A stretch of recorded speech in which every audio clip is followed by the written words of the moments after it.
I started when I was 21. I think it was about 24 years old before I got an agent. Once I booked 100, I was 28. So there's 4 years. 4 years in between when I first started auditioning to when I booked the 100. And I booked like one or two really small things in my first year. And then I went 2 full years Right. of not booking a single job. Wow. So 2 years without a paycheck. 2 years without a paycheck. If I want to just... Yeah. 2 years without a paycheck. And I went to 2 full years. Actually, no, that's not true because I was working at the time for Weston's Bakery. Okay. Technically, I owned my own business. It was distribution rights with Weston's Bakery. Okay. So what that means for people listening is there's a given area. So let's just say downtown Toronto. Right. So I owned the rights to distribute Weston's Bakery products, so like Wonder Bread, that type of stuff, Okay. to downtown. So I would work nights.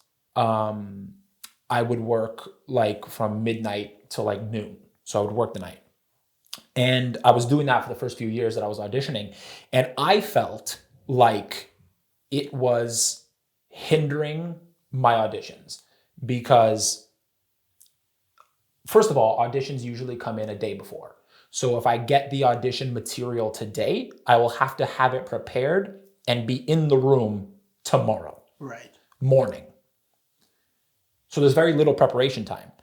And I felt at that time like the job was really hindering my auditions because I was working all night. Then I'd get this email and I'd be half asleep. And so I'd prepare it half asleep. And then I'd work again all night. And then I'd go to the audition half asleep. Right. So eventually I decided that I was going to sell the business because I had decided that what I wanted to pursue was acting. And I felt like it was the best career move to sell the business, despite the fact that it was guaranteed money. And there's no guarantees in this industry. But I felt like if I could audition properly and prepare properly, I would book. Sold the business. Went 2 years without booking. So that's how that happened. Yeah. So I sold the business and went 2 years without booking. And then, and that's what I mean by the industry force feeding you patience. It's like, I've always been very good, not in everything, which is ironic. It's one of those, maybe you're made for this kind of things where it's like, I'm not, the way I view the acting industry, I don't view any other thing the same way. Like if I am trying to be a good soccer player and it's not happening, I just leave it behind. Right. If I am trying to become a real estate agent and I can't do it, I just leave it behind. Right. But for some reason, no matter how many times it looked like acting wasn't working out, I just stayed with acting. And then eventually I ended up starting to book. Like 2019, so literally the year that I booked 100, I had literally nothing from 2016 to 2017. Those 2 years I had nothing. Right. 2018, at the start of the year, I booked my first movie. It was called Nose to Tail, and I played a food truck operator. Nice. And then that was it in 2018, with the exception of commercials. I booked quite a few commercials in 2018. But I've never really counted commercials for career progression. So for me, in my mind, the movie was the only thing I booked. And then all of a sudden in 2019 just blew up. Like I booked a lot in 2019. I started the year off by booking The Handmaid's Tale, which was the biggest trip of all because I was like, man, I have very little on-set experience.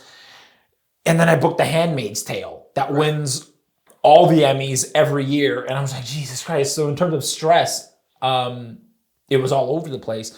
But so I started the year off booking The Handmaid's Tale and then was fortunate enough to finally build momentum. And I started booking a lot throughout the year, which then culminated in the 100. Right. at the end of the year, which, funny enough, I went from not booking anything to being double booked Right. at the end of the year. It's a good problem to have.